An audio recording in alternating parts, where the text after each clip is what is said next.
এবারে যার ঘটনা আপনাদের সাথে শেয়ার করব, ওনার আরও একটি ঘটনা আমরা আমাদের থার্সডে নাইটের 113তম আয়োজনে ভয়াল চম্বল শিরোনামে প্রচার করেছিলাম। ওনার গ্রামের বাড়ি ভোলা জেলার লালমোহন উপজেলার পশ্চিম চর উমের গ্রামে, মুক্তিযোদ্ধা আবুল হোসেন পাটোয়ারির বাড়ি। ওনার বর্তমান ঠিকানা বাগেরহাট জেলার সদর উপজেলার উত্তর বাদেকারাপাড়া গ্রামে। উনি ছোটবেলাতে ওনাদের এলাকায় বড় হয়েছিলেন। ওনার জন্ম ভোলাতে, কিন্তু ওনার আব্বুর চাকরির সুবাদে পরিবারসহ বাগেরহাট চলে আসেন আর এখানে বর্তমান বসবাস করছেন।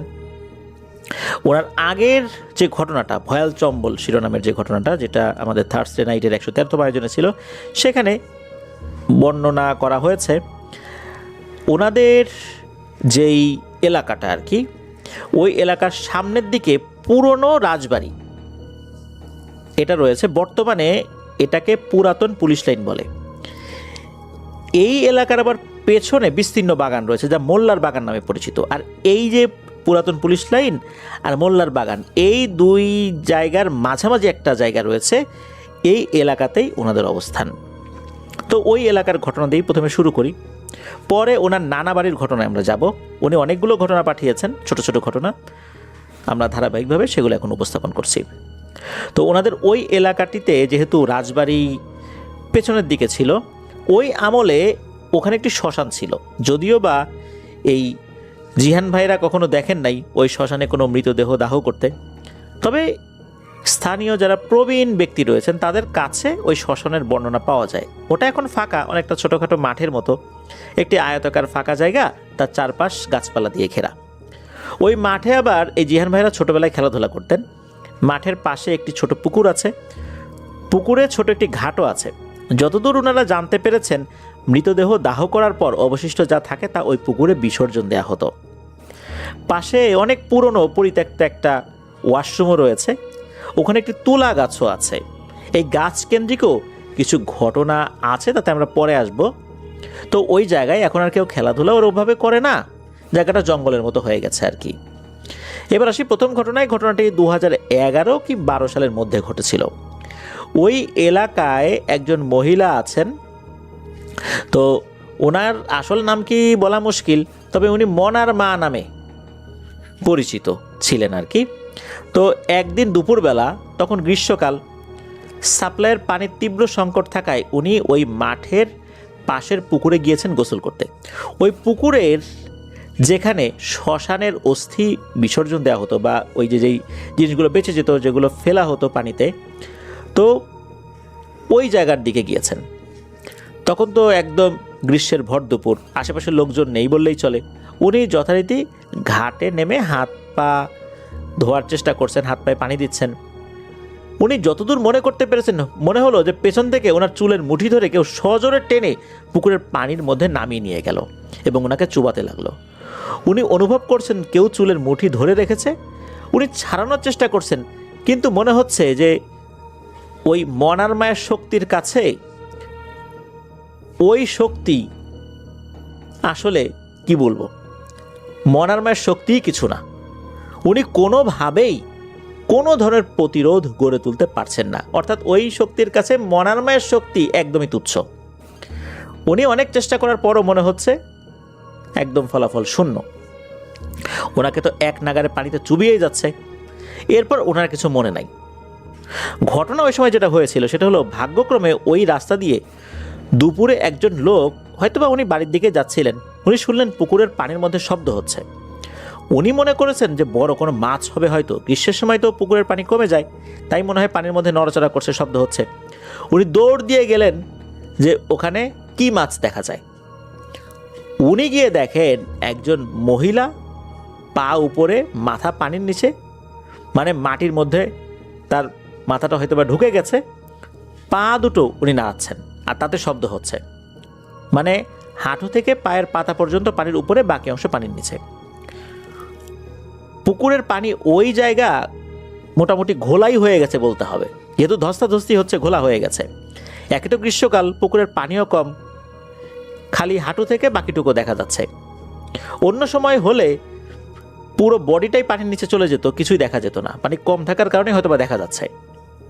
আমরা অনেক সময় দেখি না, হাঁস পানিতে ডুব দেয়, মাথাটা ডুব দিয়ে পা দুটো উপরের দিকে দিয়ে দেয়, শামুক টামুক খায় আর কি, ওই রকমই কিছু, মানে ওই রকম যেরকম লাগে না ওই রকম লাগছে। অর্থাৎ ওই মহিলার মাথাটা মাটির মধ্যে ঢোকানো। উনি তো বুঝতে পারছেন যে এখানে কোনো একটা মানুষকে হত্যা করার আয়োজন চলছে, নিশ্চয়ই এটা স্বাভাবিক কিছু না। উনি যখন এটা দেখেছেন, উনি নিজে গিয়ে উঠানোর আসলে সাহস করেন নাই, উনি নিজেও খুব ভয় পাচ্ছিলেন। উনি চিৎকার চেঁচামেচি শুরু করেছেন। তারপর ওনার চিৎকার শুনে কিছু লোকজন দ্রুত চলে আসে, তখন ওই মহিলাকে উদ্ধার করা হয়। মহিলা কিন্তু সেন্সলেস হয়ে গিয়েছিলেন, ওনার কিছু মনে ছিল না। ওনাকে তুলে নিয়ে আসা হয়, এলাকার মসজিদের ইমাম সাহেবকে ডাকা হয়। এলাকার মসজিদ যেটা, সেটা হচ্ছে ওই যে পুলিশ লাইন মসজিদ, ওই মসজিদের ইমাম সাহেবকে ডাকা হয়। উনি সে ঝাড়ফুঁক করেন, এরপর ওনার জ্ঞান ফেরত আসে। উনি তেল পড়া, পানি পড়া এগুলো দিয়ে যান। তবে আল্লাহর রহমতে এরপরে ওনার সাথে আর কোনো ধরনের কোনো সমস্যা হয়নি। এরকম হয় না যে এই ঘটনার পর ভিকটিমের উপরে আসর হয়, জিন হাজির হয়ে গেছে। যখন হুজুর ঝাড়ফুঁক করেছেন তখন জিন হাজির হওয়ার কথা, কিন্তু হাজির হয়নি। ওই ঝাড়ফুঁকের কারণে ওনার শরীরে কোনো ধরনের কোনো রিয়াকশনও দেখা দেয়নি। হুজুর বুঝতে পারলেন যে আর কোনো সমস্যা আল্লাহর রহমতে নাই। এই যে মনার মা, উনি এখনও ওই এলাকাতেই আছেন। এবার আসি মনার বাপের সাথে কি হয়েছিল। উনি মনার বাপ নামে পরিচিত, অর্থাৎ মনার বাবা, মনা ওনাদের সন্তান। ঘটনার সালটা ঠিক করে অবশ্য জিহান ভাই বলতে পারেন নাই। তবে এই যে মনার মায়ের সাথে যে ঘটনাটা ঘটেছে 2011 কি 12 সালের মধ্যবর্তী একটা সময়, এই ঘটনার হয়তো বা বছরখানেক পরে হবে বা 6 মাস পরে হবে, এরকম কিছু একটা হতে পারে। তো এই যে মনার বাবা যিনি, উনি কিন্তু 5 ওয়াক্ত নামাজ কালাম পড়তেন, মসজিদে গিয়ে জামাতের সাথে নামাজ আদায় করতেন। উনি ফজরের নামাজের আগেই উনি মসজিদে নামাজ পড়ার জন্য বের হয়ে গেছেন। চিন্তা করেছেন যে এখনও তো ওয়াক্ত আছে, অর্থাৎ তাহাজ্জুদের ওয়াক্ত আছে, যাই গিয়ে তাহাজ্জুদের নামাজটা পড়ে তারপর ফজরের নামাজ পড়ে বাড়িতে আসবো। তো উনি ঠিকঠাক মতোই গিয়েছেন, কোনো সমস্যা হয় নাই। আর মসজিদ যেটা, সেটা হলো ওই পুলিশ লাইন মসজিদ আর কি। তো মসজিদে যেতে হলে যেই মাঠে ওনারা একসময় খেলতেন, অর্থাৎ ওই যে পরিত্যক্ত শ্মশানের মাঠ, ওটার পাশ দিয়ে যেতে হয়। তো উনি ওই দিক দিয়ে গিয়েছেন, কোনো ধরনের কোনো সমস্যা হয় নাই। আজান হয়েছে, ওই নামাজ পড়েছেন, নামাজ শেষে একটু সকাল সকাল হয়েছে, উনি যথারীতি বাড়িতে ফিরেছেন। বাড়িতে যখন ফিরেছেন তখন কিন্তু ফেরার সময় ওই যে শ্মশানের পাশের যেই রাস্তাটা, উনি ওই রাস্তায় না গিয়ে একটু দ্রুত বাড়িতে যাওয়ার জন্য মাঠের মধ্য দিয়ে আড়াআড়িভাবে হেঁটে গিয়েছেন। অর্থাৎ যেই মাঠটায় এই যে জিহান ভাইরা খেলতেন একটা সময়, এখন আর কেউ খেলেন না, পরিত্যক্ত হয়ে গেছে, ওই মাঠের ভিতর দিয়ে আড়াআড়িভাবে গিয়েছেন। আর যখন ফজরের সময় গিয়েছেন তখন মাঠের পাশ দিয়ে গিয়েছিলেন। তো যাই হোক, ওই মাঠ পাড়ি দিয়ে তো গিয়েছেন। ওই মাঠের পরে কিন্তু একটা পুকুর আসছে, যেই পুকুরের কথা আমরা একটু আগেই বলেছি, যে পুকুরে ওনার স্ত্রীর বেহাল দশা হয়ে গিয়েছিল। তো ওই দিক দিয়ে খানিকটা হাঁটার পর আবার মেইন রাস্তা। উনি তো চিন্তা করেছেন যে আড়াআড়িভাবে যাই, মাঠের ভেতর দিয়ে চলে যাই, ফজরের সময় তো পাশ দিয়ে এসেছি, এখন তো সকাল সকাল হয়েই গেছে, এখন আর ভয় কিসের। তো উনি যখন বাড়িতে ঠিকঠাক মতো চলেও আসছেন, এরপরই শুরু হয় সমস্যা। ঘরে ঢোকার পর ওনার আচরণে ভয়ঙ্কর পরিবর্তন। সুস্থ শান্ত ব্যক্তিত্ব সম্পন্ন একজন মানুষ, উনি নামাজে গেলেন, আসার পর পুরোই উল্টো, পাগলের মতো আচরণ শুরু করেছেন। গান গাচ্ছেন, নাচানাচি করছেন, একা একা কথা বলছেন, জোরে জোরে হাসছেন, আবার কাঁদছেন, খাটের উপরে উঠে বানরের মতো লাফাচ্ছেন। এরকম একটা আচরণ তো একজন পূর্ণবয়স্ক মানুষের কাছে শোভা পায় না। ওনার আচরণে ঘরের লোকজন তো ভয় পেয়ে গেছে, তারাও ভয়ে কান্নাকাটি শুরু করে দিয়েছে। তাদের শব্দে আশেপাশের লোকজন বেরিয়ে এলো। সবাই যখন এই অবস্থা দেখলো তখন সবাই বুঝতে পারলো যে এটা স্বাভাবিক কিছু না, এটা প্যারানর্মাল কিছু। তখন সেই পুলিশ লাইন মসজিদের ইমাম সাহেবকে খবর দেওয়া হয়। ইমাম সাহেব আসেন, দোয়া দুরুদ পড়া শুরু করেছেন। ঝাড়ফুঁক করার একটা পর্যায়ে এই মনার বাবার উপরে এসে জিন হাজির হয়। হুজুর জিজ্ঞেস করেন, কে তুমি, কেন আসছো? তখন উত্তর আসে, আমরা 7 জন ওই পুকুর পার দিয়ে নামাজ পড়ে আসছিল, ওটা আমাদের চলার পথ। সে যখন আসছিল তখন আমরাও চলে যাচ্ছিলাম, আমাদের চলাচলে ও বিঘ্ন ঘটাইছে, এই জন্য আমরা 7 জনকে ধরছি। জিনগুলো নাকি খুব ভদ্র ভাষায় কথা বলছিল, খুব শান্তভাবে। অনেক সময় আমরা শুনি না যে জিনরা যেতে চায় না, এটা দাবি করে, ওটা দাবি করে, এরকম কিছুই হয়নি। হুজুর খুব স্বাভাবিকভাবেই ওই 7 জন জিনকে বলেন যে আসলে সে তো নামাজ পড়ে আসছিল, বোঝে নাই, আর দ্রুত আসার জন্য বাড়ির পথ দিয়ে এসেছে, ইচ্ছা করে তার করেনি, তোমরা চলে যাও। ভুল আর হবে না। জিনেরা হুজুরের কথা মেনে নেয় খুব স্বাভাবিকভাবেই, কোনো বিনিময় চায় নাই, কোনো ঝামেলাও করে নাই। জিনেরা চলে যায়, উনিও স্বাভাবিক হয়ে যান। যাবার আগে, অর্থাৎ হুজুর যাবার আগে এই মনার বাবাকে ঝাড়ফুঁক করে দিয়ে গিয়েছিলেন। উনি একদম স্বাভাবিক ছিলেন, ওনার অবস্থা পরবর্তীতে স্বাভাবিকই ছিল আল্লাহর রহমতে। এবার আসি আরেকটি ঘটনায়। ওই এলাকায় দুই ভাই ছিল। বড় ভাইয়ের নাম শাকিল, ছোটজনের নাম জিহান ভাই মনে করতে পারেন নাই। ঘটনাটা 2015 কি 16 সালের দিকে হবে।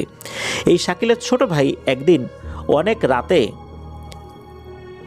নূর মসজিদের মোড় বলে একটা জায়গায়, এই নূর মসজিদের মোড় থেকে কিছু ভাজা পোড়া কিনে খেতে খেতে আসছিল। রাত প্রায় 12টার বেশি বাজে তখন। এত রাতে ভাজা পোড়া বলতে ওই যে সন্ধ্যার দিকে ভাজা পোড়া বানানোর পর লাস্টের দিকে কিছু অবশিষ্ট থাকে, অল্প টাকায় বিক্রি করে দেয়, ওরকম বেশি করে কিছু কিনে নিয়েছিল। গুঁড়া গুঁড়া কিছু ছিল, আবার আস্ত কিছু ভাজা পোড়াও ছিল। এগুলো কিনে খেতে খেতে বাসার দিকে আসছিল। আর তার হাতে একটা বাটন ফোন ছিল, আর বাটন ফোনের মাথার দিকে একটি টর্চ লাইট ছিল। আর ওই টর্চ লাইটগুলোর আলো কিন্তু খুব মৃদু হয়ে থাকে, ওই মৃদু আলোতেই সে পথ চলতে চলতে আসছিল। তো ওই যে মাঠটা, মানে ওই যে পরিত্যক্ত শ্মশান, ওই শ্মশানের পাশে যে মাঠ, যেটাতে জিহান ভাই একটা সময় খেলতেন, যেই মাঠের কথা এতক্ষণ বলছিলাম আমরা, ওই পরিত্যক্ত শ্মশানের কাছে পৌঁছানোর পর সে দেখে সাদা কাপড়ে মোড়ানো একজন ব্যক্তি উল্টো দিকে ফিরে মাথা নুইয়ে বসে বসে কাঁদছে। কাঁদছে নাকি গোংরাচ্ছে বোঝা মুশকিল হচ্ছে। কেমন ধরনের কাপড়? মানুষ যখন হজ করতে যায়, হজ করার সময় এহরামের কাপড়টা মানুষ যেভাবে বাঁধে, মনে হচ্ছে ঠিক ওইভাবে এহরামের কাপড় যেভাবে শরীরে পেঁচিয়ে মানুষ, ওভাবে পেঁচিয়ে বসে আছে। এই যে শাকিলের যে ছোট ভাই, ইনি আবার খুব সহজ সরল মানুষ, তার মাথায় কিন্তু তখনও কোনো ভয় চাপেনি। সে আবার দয়া দেখিয়ে জিজ্ঞেস করছে, ও কাকা, কিডা আপনি এনে বসে কাঁদতেছেন কেন? মানে লোকাল ল্যাঙ্গুয়েজে বলছে আর কি। তারপরে লোকটা কিন্তু ওভাবে গোঙানির মতো শব্দ করেই যাচ্ছে, কোনো উত্তর তো সে দিচ্ছে না। তো শাকিলের ছোট ভাই আবার ডাকে, ও কাকা, ও কাকা, ওঠেন ওঠেন। এবার ওই জিনিসটা উঠে দাঁড়ায়, উঠে দাঁড়িয়ে ওর দিকে ফিরে তাকায়, কিন্তু চেহারাটা বুঝতে পারেনি এই শাকিলের ছোট ভাই। অল্প আলো ছিল তো, কিছু বুঝতে পারেনি। হঠাৎ করে ওই জিনিসটা সজোরে এক থাপ্পড় মারে ওই শাকিলের ছোট ভাইয়ের গালে। এক থাপ্পড়েই সে সেন্সলেস, ওরা কিছু মনে নাই। পরে বাড়ির লোকজন যখন দেখে যে সে এখনো ঘরে আসছে না, তখন খুঁজতে বেরিয়ে দেখে ওই মাঠের এক কোনায় অজ্ঞান হয়ে পড়ে আছে। তারপর বাড়িতে নিয়ে ঝাড়ফুঁক করার পর তার জ্ঞান ফেরে। তারপর সে বলে কি হয়েছিল। তবে সে তো ভয়ঙ্কর কোনো কিছু দেখে নাই, কোনো মানুষই তাকে চর মেরেছিল না কি হয়েছিল এটাও তো আসলে সে নিশ্চিতভাবে বলছে না। আশেপাশে লোকজন মোটামুটি জেনে ফেলে যে এই ঘটনা ঘটেছিল। কেউ বলে ভূতে থাপ্পড় মেরেছে, কেউ বলে যে কোনো ছেলেপেলে নেশা করতে গেছিল, নেশা করে এরকম গোংরাচ্ছিল, ও গিয়েছিল, বিরক্ত হয়েছে, এই জন্য চর মেরেছে। এক একজন এক এক রকমভাবে বলছিল। তো এই ঘটনার কয়েকদিন পর দুইজন মহিলা রাত করে বাড়ি ফেরার সময় ঠিক ওই একই জায়গায় একজনকে গোংরাতে দেখছে। এই দুইজন মহিলা কিন্তু এই যে শাকিলের ছোট ভাইয়ের ঘটনা জানতেন। দূর থেকে দেখে তারা দাঁড়িয়ে যান। ওনারা বলেন যে, কিডা আপনি, কিডা? ভারী জ্বালা তো, এই রাত বিরেতের লোকজন এখানে জায়গায় বেজায়গায় বসে এরকম কান্নাকাটি করে, এদের জ্বালায় তো চলাচলই দায় হয়ে যাচ্ছে। বারবার এ সমস্ত কথাবার্তা আলোচনা করছেন ওনারা, জোরে জোরেই বলছেন, শোনায় শোনায়, যাতে করে ওনার ওই লোকটা শুনতে পারে, অর্থাৎ ওই অবয়বটা শুনতে পারে। এদিকে দেখা যাচ্ছে যে ওই জিনিসটা উল্টো করে মুখ ঘুরিয়েই গোঙাচ্ছিল। একটা পর্যায়ে এই দুইজন খুব বিরক্ত হয়। ওনারা দুইজন ভদ্র মহিলা যাচ্ছেন এদিক দিয়ে, কান্নাকাটিও করতেছে না, এরকম গোংরাচ্ছে। এটা খুব বিরক্তিকর একটা শব্দ ছিল। তখন একজন মহিলা বলতেছেন আবার রাগ করে যে, এই বেয়াদ্দব বেটাটা এই জায়গায় বসে বসে খালি মানুষটা জ্বালায়। এই বলে ওনারা চলে যান।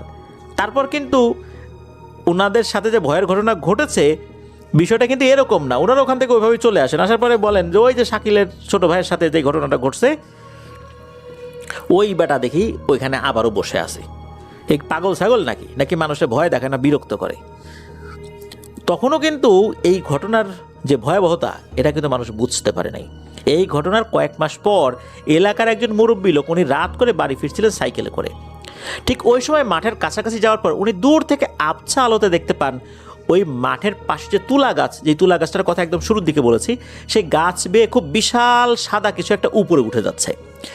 উনি এটা দূর থেকে দেখছিলেন, কিন্তু স্পষ্ট বোঝার জন্য উনি আরও দ্রুত সাইকেল চালিয়ে মাঠের কাছে চলে আসেন। উনি এসে দেখেন মানুষের আকৃতির কিছু একটা গাছ বেয়ে উপরে উঠছে, চোখ মুখ বোঝা যাচ্ছে না। উনি কিছুটা ভয় পেয়েছেন, তাও সাহস করে দেখছেন। হঠাৎ করে ওই জিনিসটার কাছে হয়তোবা মনে হলো যে কেউ টের পেয়েছে যে সে এরকম বেয়ে বেয়ে উঠছে, অর্থাৎ কেউ দেখছে তার উঠে যাওয়া। সে তখন ওই গাছে ওঠা থামিয়ে ঘাটটা ঘুরিয়ে ওই মুরব্বী লোকের দিকে তাকায়। যখনই তাকায় তখন তো ওই মুরব্বী ভদ্রলোকের কলিজার পানি শুকিয়ে যায়। প্রথমবারের মতো কেউ একজন তার চেহারাটা খুব ভালোভাবে দেখলো। উনি দেখেন ওটার কোনো কান, নাক, মুখ কিছুই নাই, চোখের জায়গায় মনে হচ্ছে আগুন জ্বলছে। এটা দেখে উনি ভয়ে আল্লাহর নাম নিয়ে জোরে এক চিৎকার দিয়ে সাইকেলের প্যাডেল দিতে দিতে দ্রুত বাড়ির দিকে রওনা দিয়েছেন। পরবর্তীতে এই লোকের কাছ থেকে যখন এই ঘটনা শোনা যায়, তখন জানা যায় যে এই শাকিলের ছোট ভাইকে আঘাত কে করেছিল, আর ওই যে দুইজন ভদ্র মহিলা কাকে দেখেছিল, আর এই লোকটা কাকে দেখেছিল। বোঝা যাচ্ছে সবগুলো একই ঘটনা। মূলত তারা যার যেই জিনিসটাকে দেখেছিল, এই জিনিসটা তো মূলত শাকিলের ছোট ভাই যখন চেহারা দেখার চেষ্টা করেছিল, চেহারা বুঝতে পারে নাই, তখন চর মেরেছে ওই অবয়বটা। আর ওই দুইজন মহিলার দিকে তো ওই অবয়বটা তাকাই নাই। এই মুরব্বী ভদ্রলোক দেখার পর মূলত এই বিষয়টা সকলের কাছে খোলাসা হয়। তখন ওই যে দুইজন মহিলাও, ওনারাও বলেন যে আল্লাহ বাঁচাইছে রে, ওই সময় কত কথা বললাম, তারপরও ভয়ের কোনো ঘটনা আমাদের সাথে ঘটে নাই। আর শাকিলের যিনি ছোট ভাই, শুধু তো একটা চর খেয়ে আল্লাহর রহমতে আর কোনো সমস্যা হয় নাই, আরও বড় ধরনের কোনো সমস্যা হতে পারত। তো যাই হোক, এইটার কারণে খুব বেশি বড় ধরনের কোনো সমস্যা কেউ শুরুর দিকে ফেস করেন নাই। ওই যে মুরব্বী ভদ্রলোকটা, উনি এখনও জীবিত আছেন কি মারা গেছেন বা এখন কোথায় আছেন, এই বিষয়টা অবশ্য জিহান ভাই বলতে পারেন নাই যে তার বর্তমান অবস্থা কি। তো এবার আর একটা ঘটনায় আসি। সম্ভবত 2008 কি 9 সালের দিকে এটা ঘটেছিল বলে জানিয়েছেন জিহান ভাই। তখন উনি বেশ ছোট ছিলেন, তবুও ব্যাপারটা ওনার মনে আছে। একদিন দুপুরবেলা জিহান ভাই শুনলেন যে ওদের পাশের বাড়ির একজনের স্ত্রীকে পেতনিতে ধরেছে। তো ওই যে ভদ্র মহিলা, উনি শেকর বউ নামেই পরিচিত। শেকর বউ অর্থাৎ তার স্বামীর নাম হয়তো সিকান্দার বা এরকম কিছু হতে পারে, শেকর বউ বলে থাকে আর কি। তো ওই মহিলাটাকে তো পেতনিতে ধরেছে বলে চতুর্দিকে মানুষ বলা বলি করছে। এদিকে জিহান ভাই ছোট, উনি বায়না ধরেছেন যে উনি দেখতে যাবেন। এদিকে জিহান ভাইয়ের আম্মু তো নিষেধ করছে যে না, যাওয়া যাবে না, ছোট মানুষ কি হয় না হয়। জিহান ভাই তো কান্নাকাটি শুরু করে দিয়েছেন। ওনাদের পাশের বাসায় আর একটা ফ্যামিলি ভাড়া থাকতো। ওই ফ্যামিলির বড় মেয়ের নাম হচ্ছে ইভা। তো ওই ইভা যিনি, উনি দেখলেন যে এই জিহান ভাই কান্নাকাটি করছে। তখন ওই বড় আপু জিহান ভাইয়ের আম্মুকে বললেন যে আন্টি ওকে নিয়ে যাই, আমি যাব, আমিও দেখতে যাব, সমস্যা নাই, আমি ওকে নিয়ে যাচ্ছি। এদিকে জিহান ভাই তো ছোট মানুষ, উনি কি করেছেন, উত্তেজনায় ওনার মায়ের যে স্যান্ডেলটা, এই স্যান্ডেল পরে ওই ইভাপুর সাথে বের হয়ে গেছেন। ওনার পা হচ্ছে ছোট, ওনার মায়ের স্যান্ডেলটা হচ্ছে বড়, ঠিকঠাক মতো হাঁটতে পারছিলেন না। ওই ইভাপু হাত ধরে ধরে হাঁটিয়ে নিয়ে যাচ্ছিলেন, আর বড় স্যান্ডেল হওয়ার কারণে থপ থপ থপ থপ শব্দ হচ্ছিল।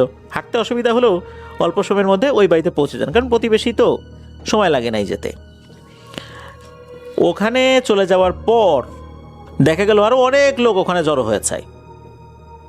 সবাই দেখার জন্য এসেছে যে এই শেকর বউকে পেতনিতে ধরেছে। মূলত ওই যে মোল্লার বাগানের কথা বললাম, ওই মোল্লার বাগানে বাঁশঝাড় রয়েছে, ওই বাঁশঝাড়ের ওইদিকে নাকি উনি গিয়েছিলেন বাড়ির কিছু ময়লা আবর্জনা ফেলতে, তখন নাকি ওনাকে ধরেছে। ওখানে ওই ভদ্র মহিলা শ্বশুর একটা লাঠি নিয়ে বসে আছেন, কচা গাছের একটা মোটা লাঠি নিয়ে চেয়ারে বসে আছেন, আর ওটাকে নিজেই জিজ্ঞাসাবাদ করছেন, এই বল কোত্থেকে আসছিস, কেন আসছিস। মানে উনি নিজে কবিরাজ না হলেও লাঠি একটা হাতে নিয়ে এমন ভাব নিচ্ছেন যে উনি নিজেই একজন বিশাল কিছু আর কি, এমন একটা অবস্থা। আর ওই সময় ওই মহিলা কেমন যেন ভারী কণ্ঠে বলছিল, আমি যাব না, আমি যাব না। এটা শুনে ওই মহিলা শ্বশুর অকথ্য ভাষায় গালিগালা শুরু করে ওই পেতনিকে উদ্দেশ্য করে। পরে দেখা গেল ওই মহিলা অনেক রেগে গেল, আর রেগে যারা দেখার জন্য চতুর্দিকে ভিড় করেছে এদের দিকে তেড়ে দিয়েছেন একটা দাবরানি। সবাই তো ভয়ে হুড়োহুড়ি করে দিল দৌড়।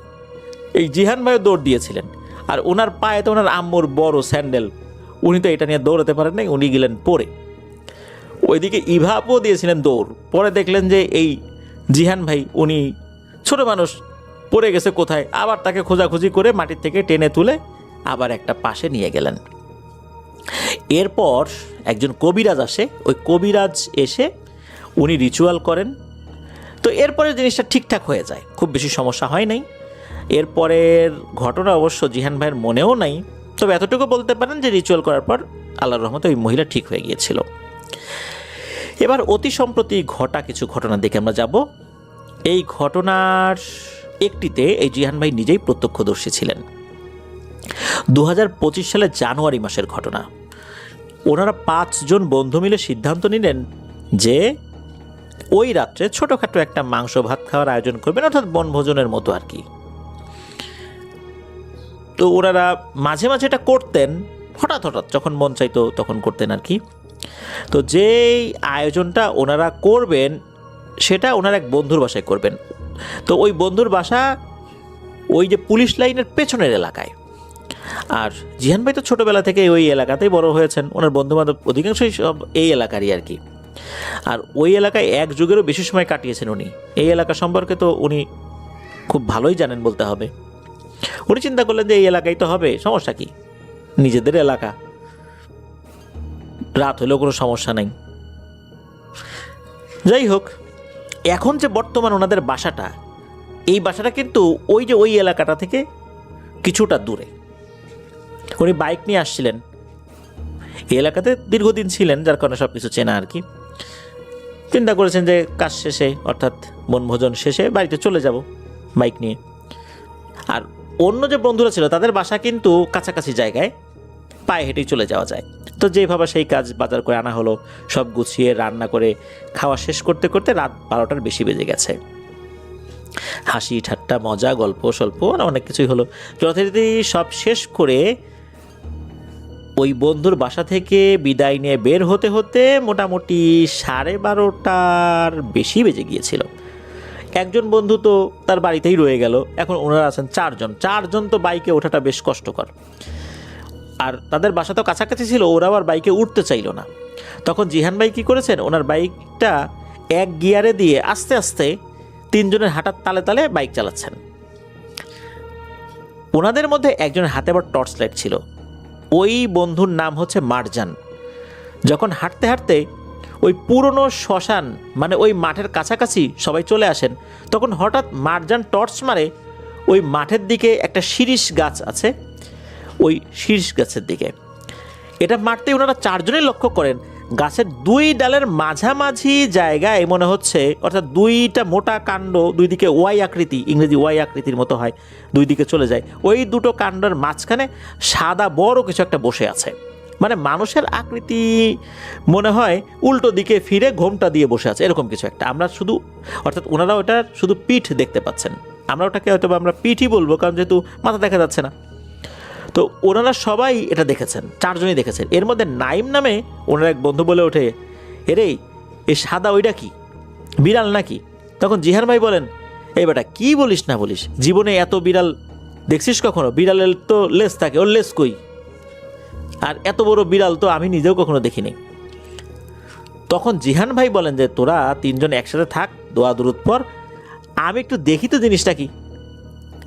তখন উনি কী করেছেন, বাইকটা টান দিয়ে একটু সামনের দিকে যাওয়ার চেষ্টা করেছেন, অর্থাৎ গাছের অপর পাশে গেলে তো দেখা যাবে আসলে জিনিসটা কি। তো উনি মনে মনে ভাবছিলেন যে বিড়ালই হয় নাকি, আর আরেকটা জিনিস ভাবছিলেন, যদি বিড়াল ছাড়া অন্য কিছু হয় তাহলে উনি সামনের দিকে গেলে এই জিনিসটা থাকবে না, উধাও হয়ে যাবে, আর বিড়াল হলে তো দেখাই যাবে। এটা উনি মনে মনে ভেবেছেন। আর এটা যে ভূত মনে করে ভয় পাচ্ছিলেন বিষয় এরকমও না, জাস্ট একটা মনের মধ্যে এসেছিল, একবার উকি দিয়েছিল, জাস্ট এতটুকুই। তো উনি বাইক টান দিয়ে একদম ওই মাঠের কোণার দিকে এসে বাইকটা থামিয়েছেন। সামনের দিকে আর যাওয়া যাচ্ছিল না ওই সময়।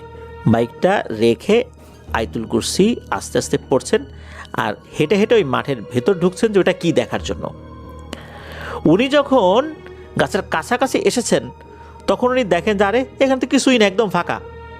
উনি মাঠের মধ্যে থেকে জোরে করে আওয়াজ দিয়ে বলছেন যে নাইম, কিছুই তো দেখি না রে। নাইম আবার উত্তর দেয় ওই পাশ থেকে, আরে কি কোষ, আমরা দেখতেছি ওই যে বসা গাছের উপরে। ওই পাশ থেকে তিনজনই কিন্তু আগের জায়গাতেই ওই অবয়বটাকে বসে থাকতে দেখছে, কিন্তু জিহান ভাই যখন এই দিকটাতে এসে ওদিকে তাকিয়েছেন উনি কিছুই দেখেন না। যখন এই কথাটা উনি শুনেছেন যে তিনজনই দেখছেন আর উনি দেখতে পাচ্ছেন এই জায়গাটা একদম ফাঁকা, তখন বুঝতে পারছেন যে সর্বনাশ, কি দেখার জন্য আসছি। ভয়ে ওনার শরীরের সমস্ত লোম দাঁড়িয়ে যায়। উনি ওখান থেকে দিয়েছেন এক দৌড়ে বাইকের কাছে গিয়ে বাইক স্টার্ট করেই ওই তিন বন্ধুকে ওনারা বললেন যে তোরা দৌড় দে। এদিকে উনি বাইক নিয়ে এক টানে বেশ কিছুটা সামনে এসে ব্রেক করেছেন ওদের জন্য, যে ওরা আবার ঠিকঠাক মতো আসলো কিনা, ওদেরকে তো ফেলে আসা যাবে না।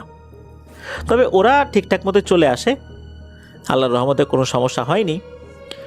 পরে যখন এই চারজন আবার এক জায়গা হয়েছেন কিছুক্ষণ পরেই, তখন ওনারা আলোচনা করছেন যে আজকে আল্লাহ বড় বাঁচাই দিছে রে, রাত্রেবেলা মাংস খাই বের হয়েছি, মনে হয় এগুলোর গন্ধেই আমাদের কাছে চলে আসছে।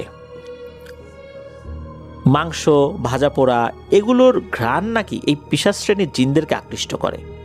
আর ওই জায়গা তো পুরনো শ্মশানের মাঠ রয়েছে, ঝোপ জঙ্গল রয়েছে, ওখানে তো অনেক ঘটনাই ঘটে। তো এই যে অনেক ঘটনা যে ঘটে, এইটা কিন্তু ওই সময় নাকি ওনাদের মাথায় কাজ করে নাই। যাই হোক, জিহান ভাই অন্য তিন বন্ধুকে তাদের বাড়ি পর্যন্ত এগিয়ে দিয়ে বাইক নিয়ে বাসায় চলে আসেন। প্রতিমধ্যে আর কোনো সমস্যা আল্লাহর রহমতে হয়নি। এবারের যে ঘটনাটি, এই ঘটনাটি 2025 সালের 3রা এপ্রিল ঘটেছিল। তো এই যে এই ঘটনাটি পুলিশ লাইনের পুকুর কেন্দ্রিক, অর্থাৎ রাজবাড়ির পুকুর কেন্দ্রিক।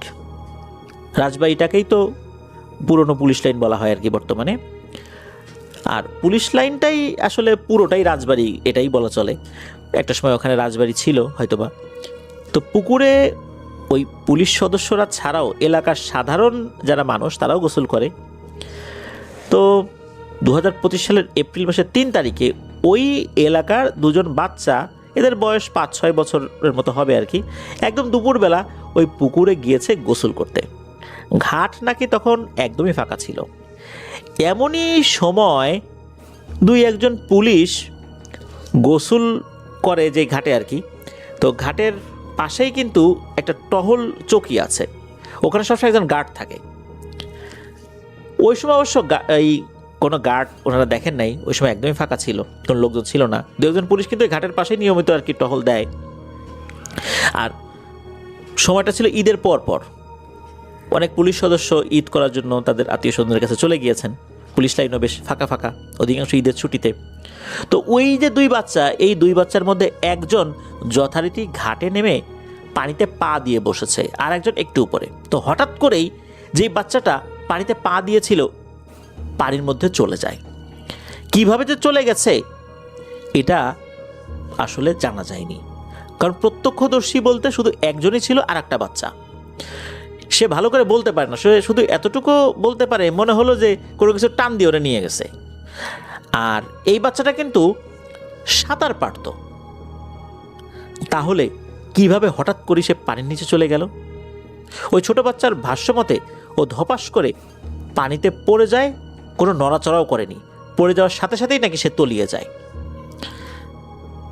পুরোপুরি তলিয়ে যাওয়ার পর ও বুঝতে পেরেছে যে একটা ঘটনা ঘটে গেছে। ও তখন আবার দৌড়ে পুকুরের অপর পারে আম গাছ তলায় এসে দেখে এলাকার কিছু ছেলে পেলে আম গাছের নিচে বসে আম খাচ্ছে। তখন ওই বাচ্চাটা দৌড়ে এসে বলে যে ভাই, আমার সাথে একজন ছিল, তো ডুব দিয়ে আর ওঠে না। ওখানে যারা বসেছিল তারা আবার এই 2 বাচ্চাকে চিনত, আর এরা দেখেছেও এই 2জনকে পুকুরে গোসল করতে যেতে। এটা শুনে তারা তো দৌড়ে ঘাটে গেল, গিয়ে দেখে পানি একদম স্বাভাবিক, মানে এখানে যে একটা বাচ্চা মাত্র তলিয়ে গেছে এর কোনো আলামতই নেই। ওখানে 3-4জন ছিল, সবাই নেমে খোঁজা শুরু করলো, পায় না। এরপর হঠাৎ একজন ডুব দিয়ে ওই বাচ্চাটাকে পেল, কিন্তু ততক্ষণে অনেক দেরি হয়ে গেছে, বাচ্চাটা মারা গেছে। এত অল্প সময়ের মধ্যে কি যে হয়ে গেল, কি যে ঘটে গেল ঘটনার আকস্মিকতায় সবাই হতভম্ব হয়ে গেল। এমন আকস্মিকতা যে হঠাৎ করে এখানে হবে কেউ বুঝতেই পারেনি। পরে পরিবারের লোকজনকে খবর দেওয়া হলো, বাচ্চাটার মা বাবা আসলো, কান্নাকাটির রোল পড়ে গেল। এই পরিবারের নাকি এই একটাই সন্তান ছিল। তো এই যে জিহান ভাইরা ঘটনা জানতে পেরেছিলেন শুক্রবার, অর্থাৎ মানে ঘটনার পরের দিন, ঘটনাটি ঘটেছিল যেই দিন তার পরের দিন জানতে পেরেছিলেন।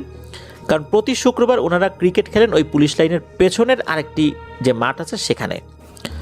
সবার কাছে এই মাঠটা তালতলার মাঠ নামে পরিচিত।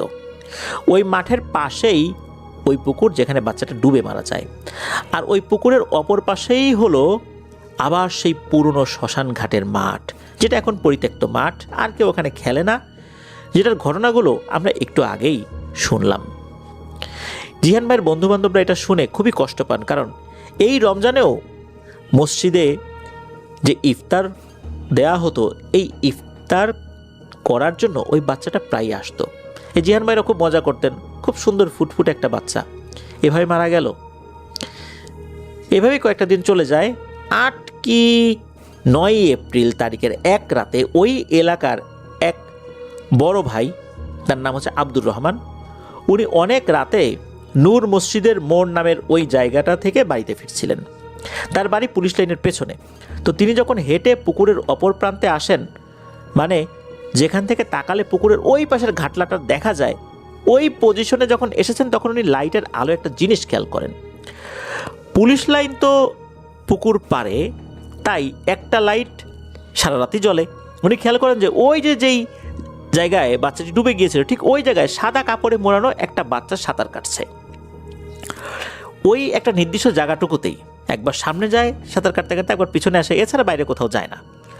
উনি চেহারাটা স্পষ্ট দেখতে পাননি, কারণ তিনি পুকুরের একদম অপর সাইডে, কিন্তু সাদা কাপড় পরা আর ওটার আকার আকৃতি একটা বাচ্চার মতো, এতটুকু উনি নিশ্চিত হয়েছিলেন যে এটা কোনো বাচ্চা সাদা কাপড় পরে সাঁতার কাটছে।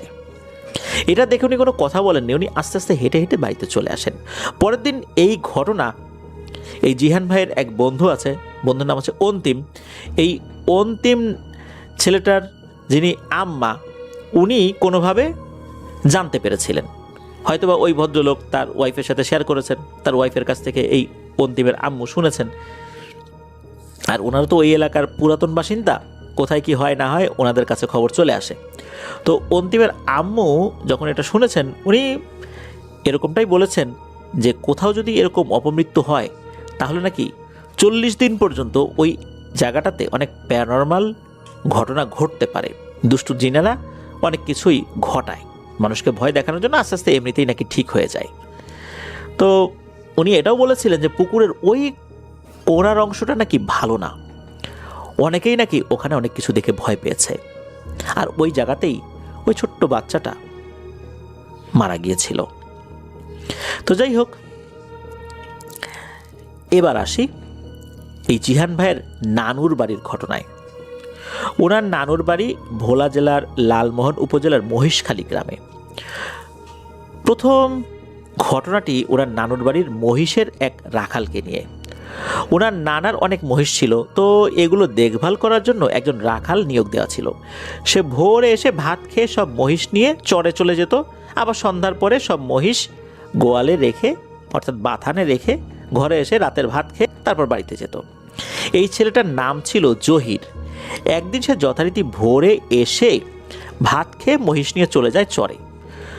তো মহিষ চরে ঘুরে বেড়ায়, খাবার খায়, আর জহির এদের প্রতি খেয়াল রাখে যেন এদিক ওদিক না যায়, দলছুট হয়ে না যায়। তো দুপুরের প্রখর রোদের মধ্যে থাকতে থাকতে জহির ছেলেটা ক্লান্ত হয়ে যায়। তখন চরের পাশে ঘন গাছপালা দিয়ে ঘেরা একটা পুকুরের মতো জায়গা ছিল, ওখানে ছায়া আছে, ঠান্ডা বাতাস পাওয়া যাবে। এই কারণে সে মহিষগুলোকে রেখে একটু জিরিয়ে নেওয়ার জন্য ওখানে এসেছে।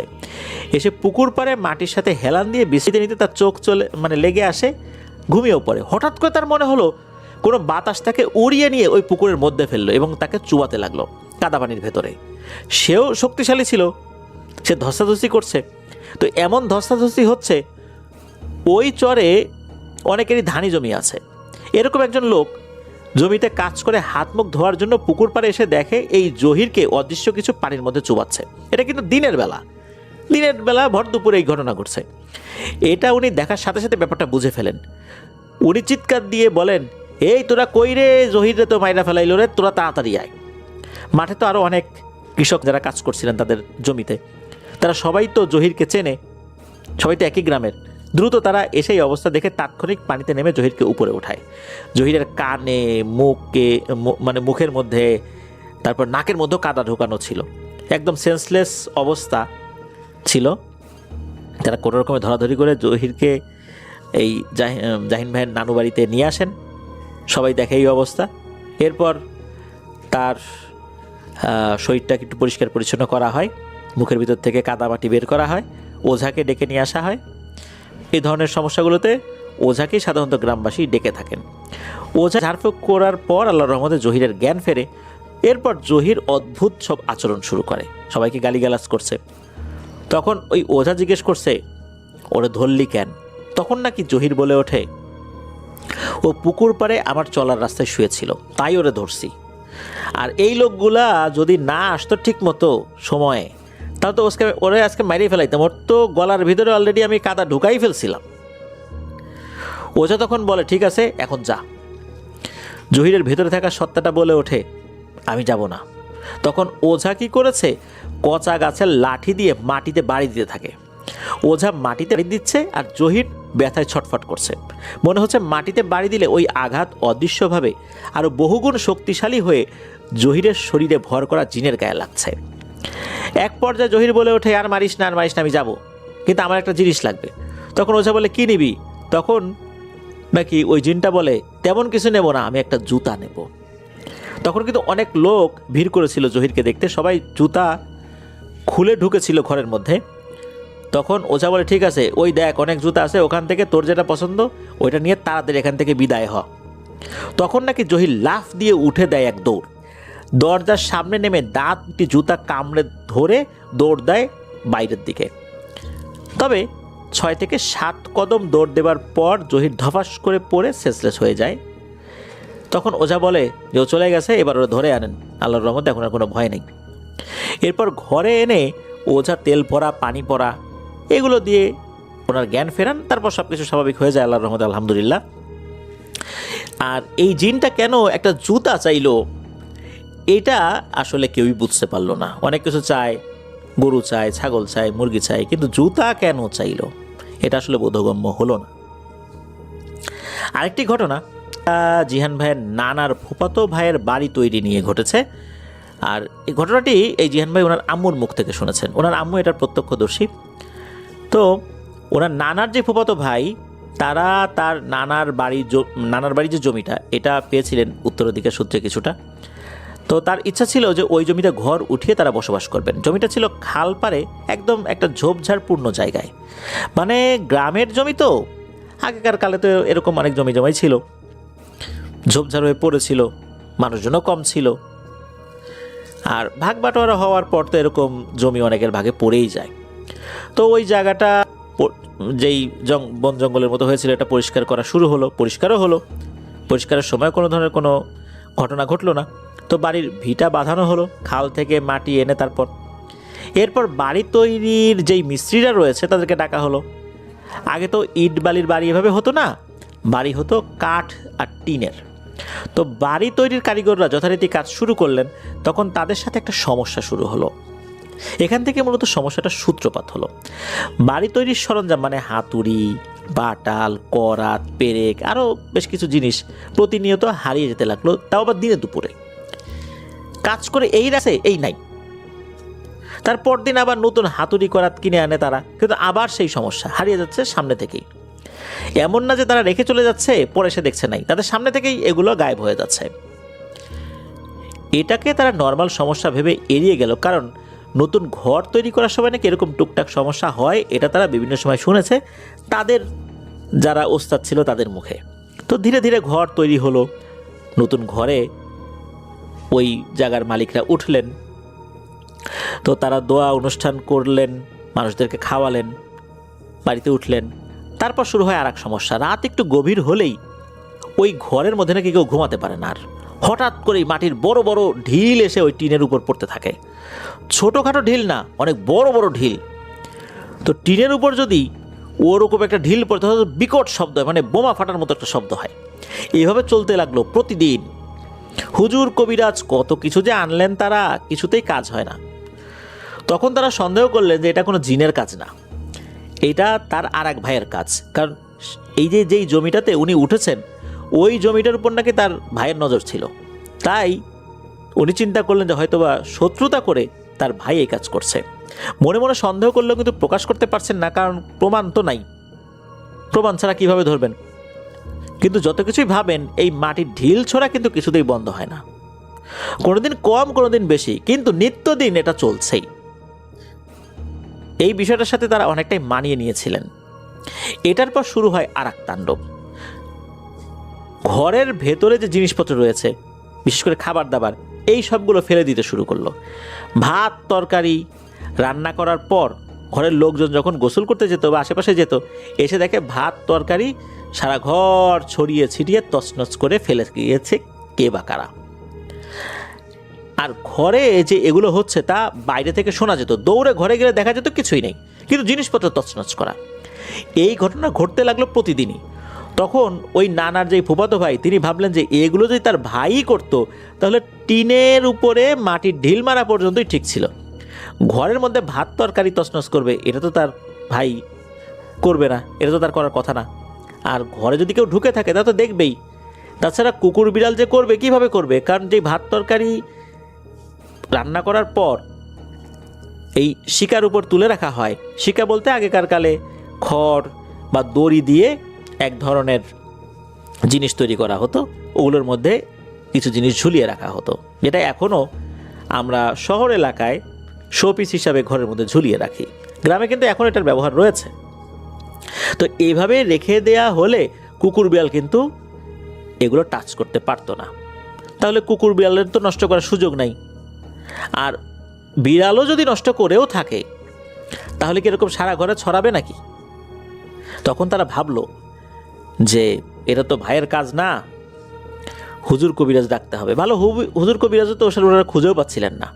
খুঁজতে খুঁজতে এর ভিতরে ওনার ছেলের বিয়ে হয়েছে, নতুন বউ আসছে ঘরে, সব কিছু স্বাভাবিক। হঠাৎ একদিন নতুন বউয়ের আচরণে পরিবর্তন লক্ষ্য করা যায়। হঠাৎ করে দুপুরে ঘরের মধ্যে সে বসে কাঁদতে থাকে, হাসতে থাকে, জিনিসপত্র ভাঙচুর করতে থাকে, ঘরের কোনায় কোনায় বানরের মতো কাঠ ধরে ঝুলতে থাকে, নানান রকমের অদ্ভুত অঙ্গভঙ্গি করতে শুরু করে। লোকজন দেখতে গেলে তাদের উপর ধাওয়া, পাল্টা ধাওয়া এরকম হতো। মানে সে ধাওয়া করেছে, লোকজন আবার তাকে ধাওয়া করেছে, সে আবার চলেছে, মানে একটা অদ্ভুত ব্যাপার স্যাপার। আবার হঠাৎ করে সুস্থ হয়ে যেত, একদম স্বাভাবিক, আগের কিছুই মনে করতে পারতেন না। সবাই তাকে নিয়ে হাসাহাসি করতো, কিন্তু উনি বুঝতে পারতেন না সবাই তাকে নিয়ে কেন হাসাহাসি করছে। একদিন দুপুরবেলা হঠাৎ করে উদ্ভট আচরণ শুরু করলো উনি, সন্ধ্যায় আবার ঠিক, আবার রাতে পাগলামি শুরু করলো, সকালে আবার সম্পূর্ণ সুস্থ। মাঝে মাঝে বলে উঠতো, আমার জায়গায় আমি কাউরে থাকতে দেব না, চলে যা তোরা। এলাকার লোকাল কবিরাজরা বলল জিনে আচর করেছে, কিন্তু ভালো কবিরাজ দিয়ে এর চিকিৎসা করাতে হবে, লোকাল কবিরাজরা এই চিকিৎসা করতে পারবেন না। শুরু হলো একটা নতুন আতঙ্ক। কখন যে এই জিন ভর করবে তার কোনো ঠিক ঠিকানা নাই, 24 ঘন্টার মধ্যে যে কোনো সময় ভর করতে পারে। একদিন যখন দুপুরের দিকে জিন ভর করলো, তখন নতুন বউ যখন এরকম আচরণ শুরু করেছে, নতুন বউকে দেখতে এলাকার কিছু লোকের সাথে এই জিহান ভাইয়ের আব্বু আম্মুও গিয়েছেন। তো ওই মেয়ে যার উপর জিন ভর করেছে সে কিন্তু আবার এই জিহান ভাইয়ের আম্মুকে মোটামুটি চিনলেও ওনার আব্বুকে একদমই চেনে না। জিহান ভাইয়ের আব্বু সামনে গিয়ে বললো, যারে দূর, এই জিন টিন কিছুই না, এগুলো মানসিক রোগ, ডাক্তার দিয়ে চিকিৎসা করাও, এসব জিনে আসর টাসর করা এগুলা কিছুই না। আসলে এই বিষয়গুলো উনি একটু কম বিশ্বাস করতেন, তো এই জন্য বলেছিলেন। তো এই কথা শুনে ওই জিরে ধরা ওই নতুন বউটা বলে উঠলো, আরে তোমাকে তো আমি চিনি, তুমি বাগেরহাট থাকো না, তুমি তো লাল শাক খেতে খুব পছন্দ করো, তাই না? এইভাবে জিহান ভাইয়ের আব্বু সম্পর্কে এমন অনেক কথাই বলতে লাগলো, এটা কোনোভাবেই অন্য লোক জানার কথা না, বিশেষ করে অপরিচিত লোক জানার কথা না। এটা শুনে তো জিহান ভাইয়ের আব্বুও বুঝতে পারলেন যে এখানে কোনো একটা সমস্যা হয়েছে। যিনি এগুলো বিশ্বাসই করতেন না, কিন্তু উনিও বুঝতে পারলেন যে এরকম তো হওয়ার কথা না। পরবর্তীতে ভালো কবিরাজ এনে ঝাড়ফুঁক এবং কিছু আমল করার মাধ্যমে আল্লাহর রহমতে ওই মেয়ের উপর থেকে জিনের আছর দূর করা গেলে ওই ঘরে নানান ধরনের ঘটনা ঘটতেই থাকে। যেমন ওই যে টিনের চালের উপরে মাটির ঢিল ছোড়া, ঘরের জিনিসপত্র নষ্ট করা, খাবার দাবার নষ্ট করা, মানে ওই বাড়িতে বসবাসের আসলে কোনো পরিবেশ আস্তে আস্তে একদমই থাকলো না। এরকম হলে কতদিনই বা থাকা যায়। পরবর্তীতে ওই ঘরটি ছেড়ে ওই জায়গা থেকে বেশ কিছুটা দূরে সরে আর একটি ঘর তৈরি করে ওটাতেই ওনারা বসবাস শুরু করেন। আর ওই ঘরটি পরিত্যক্ত অবস্থাতেই রেখে দেন, যা আজ পর্যন্ত পরিত্যক্ত অবস্থাতেই রয়েছে, জরাজীর্ণ হয়ে একদম বাজে অবস্থা হয়ে গেছে, লোকজন না থাকলে যা হয় আর কি। এবার আসি জিহান ভাইয়ের পাঠানো শেষ ঘটনায়। জিহান ভাইয়ের আম্মুর এক চাচা একদিন রাতে বাজার থেকে কিছু মাছ কিনে বাড়িতে ফিরছিলেন। তো বাড়ি থেকে বাজার অনেকখানি পথ। বাজার থেকে বাড়ি আসতে গেলে ওনার বাড়িতে ঢুকতে একটা কালভার্ট পড়ে, অনেক পুরোনো আমলের কালভার্ট এটা। তো উনি বাজার থেকে বাড়ির উদ্দেশ্যে রওনা দিয়েছেন, হাতে মাছের ব্যাগ। প্রতিমধ্যে উনি লক্ষ্য করেন একটি কালো বিড়াল একবার রাস্তার এপাশ থেকে ওপাশ যায়, ওপাশ থেকে এপাশ আসে। অনেকক্ষণ ধরে এটা হচ্ছে। এক পর্যায়ে উনি ওই বিড়ালটাকে ধাওয়া দেন, বিড়ালটাও দৌড়ে অদৃশ্য হয়ে যায়।